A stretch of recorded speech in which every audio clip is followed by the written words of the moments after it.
नमस्कार दोस्तों, आपका आपके चैनल भक्ति कथा इतिहास में एक बार फिर से बहुत बहुत स्वागत है। जैसा कि आप सभी जानते हैं कि जन्माष्टमी आने वाली है, तो चलिए आज हम आपको बताते हैं श्री कृष्ण के जीवन से जुड़ी कुछ अनजानी और रहस्यमयी बातें जिन्हें हर कान्हा भक्त को पता होना चाहिए। वीडियो शुरू करने से पहले दोस्तों आपसे एक छोटी सी प्रार्थना, यदि यह वीडियो पसंद आए तो इसे लाइक और शेयर अवश्य करें। चैनल पर पहली बार आए हैं तो आपके अपने इस चैनल को सब्सक्राइब अवश्य करिए, साथ में बगल में बेल वाले आइकन पर ऑल सेलेक्ट अवश्य करिए, जिससे भविष्य में हम जो भी धार्मिक वीडियो डालें उसका नोटिफिकेशन आप सब तक पहुंच सके। तो इस वीडियो में हम आपको कान्हा जी से जुड़ी हुई ऐसी रोचक बातें बताएंगे जिन्हें हर कान्हा भक्त को जानना चाहिए। आइए वीडियो शुरू करते हैं। भगवान श्री कृष्ण के खड़ग का नाम नंदक, गदा का नाम कौमुदकी और शंख का नाम पांचजन्य था, जो गुलाबी रंग का था। भगवान श्री कृष्ण के परम धाम गमन के समय ना तो उनका एक भी केश श्वेत था और ना ही उनके शरीर पर कोई झुर्री थी।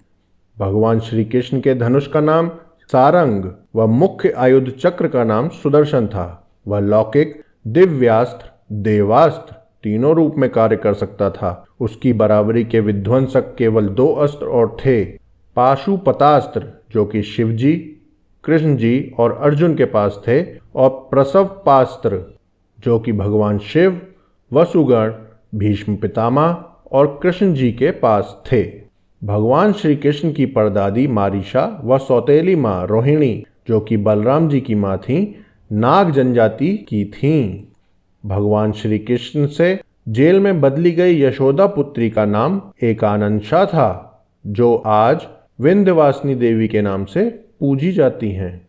भगवान श्री कृष्ण की प्रेमिका राधा का वर्णन महाभारत, हरिवंश पुराण, विष्णु पुराण व भागवत पुराण में नहीं है। उनका उल्लेख ब्रह्मवर्त पुराण, गीत गोविंद व प्रचलित जनश्रुतियों में रहा है।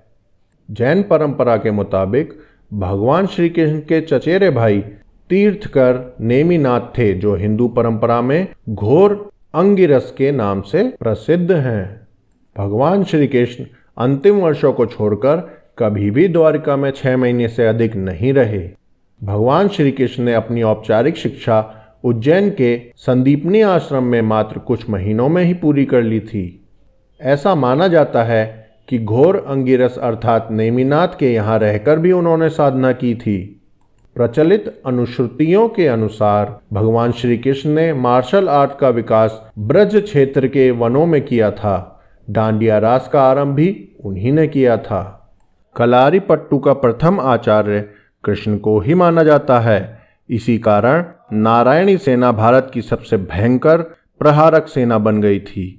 भगवान श्री कृष्ण के रथ का नाम जैत्र था और उनके सारथी का नाम दारुक या बाहुक था।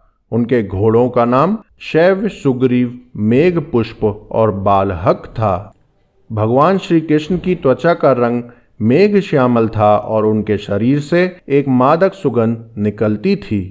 भगवान श्री कृष्ण की मांसपेशियां मृदु परंतु युद्ध के समय विस्तृत हो जाती थीं। इसीलिए सामान्यतः लड़कियों के समान दिखने वाला उनका लावण्यमय शरीर युद्ध के समय अत्यंत कठोर दिखाई देने लगता था। ठीक ऐसे ही लक्षण कर्ण और द्रौपदी के शरीर में भी देखने को मिलते थे। जन सामान्य में यह भ्रांति स्थापित है कि अर्जुन सर्वश्रेष्ठ धनुर्धर थे, परंतु वास्तव में कृष्ण इस विद्या में भी सर्वश्रेष्ठ थे और ऐसा सिद्ध हुआ मद्र राजकुमारी लक्ष्मणा के स्वयंवर में, जिसकी प्रतियोगिता द्रौपदी स्वयंवर के समान परंतु और कठिन थी। यहाँ कर्ण व अर्जुन दोनों असफल हो गए और तब श्री कृष्ण ने लक्ष्य भेद कर लक्ष्मणा की इच्छा पूरी की, जो पहले से उन्हें अपना पति मान चुकी थीं। भगवान श्री कृष्ण ने कई अभियान और युद्धों का संचालन किया था, परंतु इसमें 3 सर्वाधिक भयंकर थे। महाभारत, दूसरा जरासंध और काल यवन के विरुद्ध और तीसरा नरकासुर के विरुद्ध। भगवान श्री कृष्ण ने केवल 16 वर्ष की आयु में विश्व प्रसिद्ध चारूण और मुष्टिक जैसे मल्लों का वध किया। मथुरा में दुष्ट रजक के सिर को हथेली के प्रहार से काट दिया। भगवान श्री कृष्ण ने असम में बाणासुर से युद्ध के समय माहेश्वर ज्वर के विरुद्ध वैष्णव ज्वर का प्रयोग कर विश्व का प्रथम जीवाणु युद्ध किया था। भगवान श्री कृष्ण के जीवन का सबसे भयानक द्वंद्व युद्ध सुभद्रा की प्रतिज्ञा के कारण अर्जुन के साथ हुआ था, जिसमें दोनों ने अपने अपने सबसे विनाशक शस्त्र सुदर्शन चक्र और पाशुपतास्त्र निकाल लिए थे।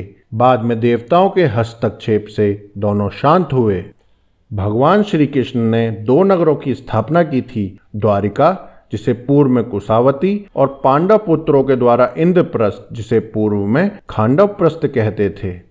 भगवान श्री कृष्ण ने कलारीपट्टू की नींव रखी, जो बाद में बोधि धर्मन से होते हुए आधुनिक मार्शल आर्ट में विकसित हुई। भगवान श्री कृष्ण ने श्रीमद् भगवत गीता के रूप में आध्यात्मिक की वैज्ञानिक व्याख्या दी, जो मानवता के लिए आशा का सबसे बड़ा संदेश थी, है और सदैव रहेगी। तो दोस्तों, ये थी भगवान श्री कृष्ण से जुड़ी हुई 24 रोचक बातें जो हमने इस वीडियो में आपको बताई।